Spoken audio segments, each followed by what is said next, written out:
مال الحقيقه بصمته موجوده، لكن عمال يكبر في منطقه تواجده. معناتها التركيز كان قبل على قطر، على السعوديه اكثر. تو اليوم في الاردن تلقى مدربين توانسه، في البحرين تلقى مدربين توانسه، في عمان كي انت اكبر دليل، ولا زميلنا وصديقنا سيف السيبي زاد اللي اشتغل معاك. ونشوفوا حتى في منطقه نور افريك معين لبطل عمناول. سنة خالد بن يحيى بطل. نصر الدين النابي نصر الدين النابي موجود دايما. للأمانة الخريطة متاع توزيع الكوادر التونسية توسعت، وهذا ممتاز. واليوم النجاح الحقيقة منقطع النظير لكم أنتم.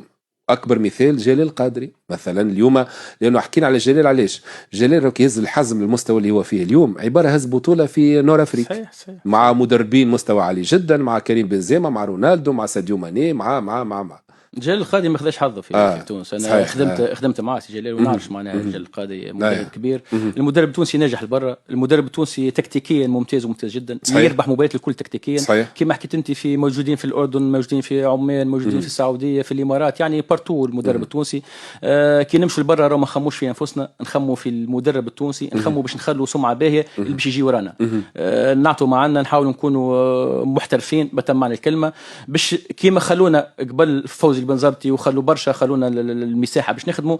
زاد الجيل نتاعنا لازمنا نخلوا مساحه للي بعدنا باش على السمعه الباهيه، باش يجيو بعدنا ويخدموا ويلقوا ارضيه باهيه ويلقوا خاصه الاحترام للمدرب التونسي. واضح.